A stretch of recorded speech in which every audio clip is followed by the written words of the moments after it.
की वजह ताहाल मालूम नहीं हो सकी है।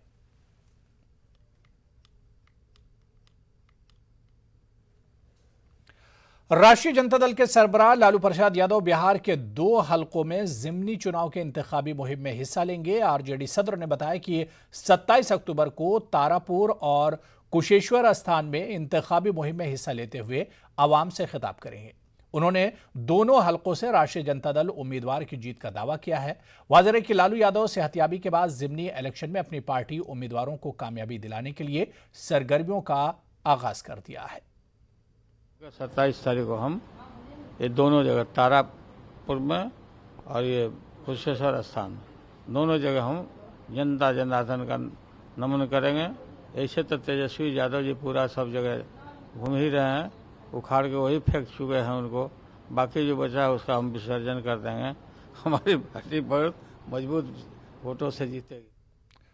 उधर बिहार के साबिक नायब वजीर आला सुशील कुमार मोदी ने ज़िमनी इंतखाबात में आरजेडी उम्मीदवारों की कामयाबी को मुस्तरद कर दिया।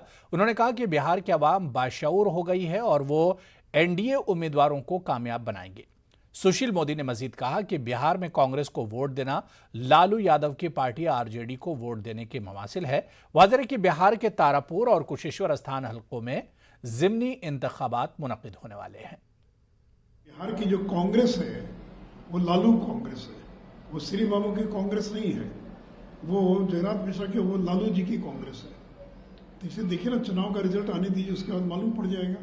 जो इतनी बातें बोल रहे हैं ये छोटे भैया नेता, तो सारे लोग फिर मिल जाएंगे, एक हो जाएंगे। बीजेपी को रोकने के लिए लोकसभा चुनाव में फिर राजद कांग्रेस साथ में आ जाएगी। इसलिए भी वहाँ की जनता बहुत जागरूक है और इसलिए दोनों विधानसभा क्षेत्रों में कांग्रेस को वोट का मतलब राष्ट्रीय जनता दल को वोट है। लोग बहकावे में नहीं आने वाले, झांसे में नहीं आने वाले हैं। लोग सोच समझकर अपने वोट का इस्तेमाल करें।